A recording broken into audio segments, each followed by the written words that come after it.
Sebetulnya kan yang dicemaskan oleh banyak pihak ini kan Israel sebetulnya. Kalau nahan Iran itu bisa, tapi nahan Israel itu belum tentu. Nah ini yang menurut saya yang sedang dilakukan, diupayakan oleh negara-negara Timur Tengah, negara juga Amerika dan Eropa gitu. Bagaimana nahan Israel ini gitu. Nah, sebab kalau Iran itu kan dia bilang saya cukup sampai di sini ya selesai gitu. Kecuali lo serang lagi, gua akan serang juga. Gitu. Tapi tindakan lo terhadap ke kantor kami di Damaskus itu saya udah balik ya selesai kata Iran kan.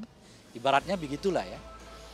Tapi kalau lo serang lagi ya kita akan balas lagi gitu. Nah artinya apa gitu? Artinya sekarang nahan Israelnya ini gitu. Nah pertama adalah apakah Amerika mampu meyakinkan Israel untuk tidak melakukan serangan? Pun juga negara-negara Eropa yang lain. Apakah Israel percaya juga bahwa tanpa dukungan negara-negara Amerika dan Eropa itu dia akan mampu melawan Iran gitu.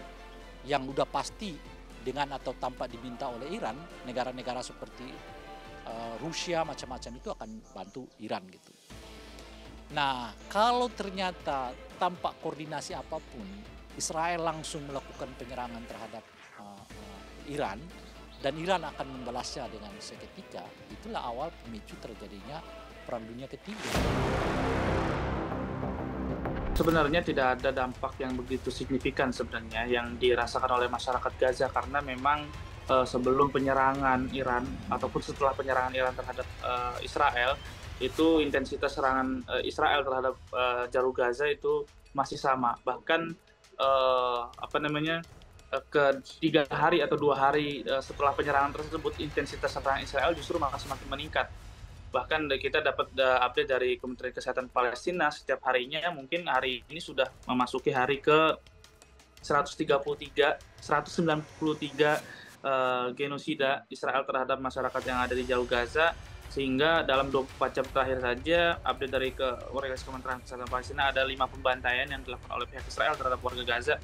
Ada 46 warga yang meninggal dan 110 lainnya mengalami luka-luka dalam jangka waktu 24 jam saja. Sehingga memang sebenarnya tidak ada perubahan yang drastis sebelum penyerangan ataupun setelah penyerangan. Memang Israel masih terus melakukan serangan-serangan. Namun kalau kita berbicara mengenai respon masyarakat, ya sebenarnya masyarakat jalur Gaza cukup senang terjadinya penyerangan tersebut. Bahkan kalau kita lihat di media lokal ada masyarakat yang ada di jalur Gaza bagian tengah yang ada di Rumah Sakit Syuhada Al-Aqsa, mereka berbondong-bondong untuk merekam kejadian tersebut dan meneriakan takbir serempak. Dampaknya yang paling langsung adalah kemungkinan dampaknya terhadap harga minyak internasional.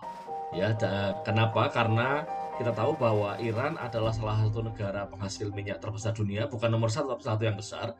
Terus kemudian jalur lalu lintas di sekitar Iran adalah salah satu lalu lintas yang penting untuk lalu lintas minyak, terutama di Selat Hormuz dekat Iran di situ. Nah, kalau sampai itu ketutup, nanti itu jadi akan mengganggu soal lalu lintas minyak ya yang diperdagangkan di level internasional gitu. Dan di luar itu juga nanti dengan ketegangan yang semakin tinggi biasanya itu juga ada, ini misalnya nih Iran terus disanksi oleh negara-negara barat misalnya gitu. Maka itu juga akan semakin mengubah pasokan yang ada. Hal terpenting juga karena tetap tenang gitu ya.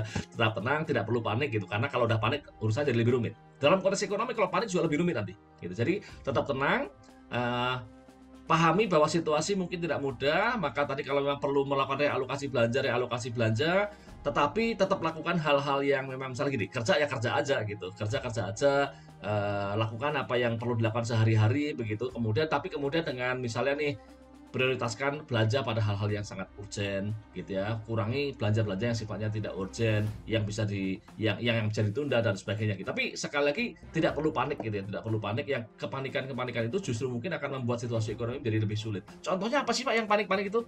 Ya contohnya begini, insya Allah nggak perlu deh misalnya terus, wah kalau kayak gini nanti berarti jangan-jangan nanti terus apa ini, kita harus ini ke toko borong barang, nggak perlu gitu. Nanti itu kalau itu dilakukan justru akan menyebabkan naikkan harga-harga lebih cepat gitu. Atau misalnya nggak perlu nih, misalnya ke bank, ayo ambil uangnya ke bank, jangan-jangan banknya bangkrut, banknya tutup, nggak perlu, insya Allah nggak sampai ke sana.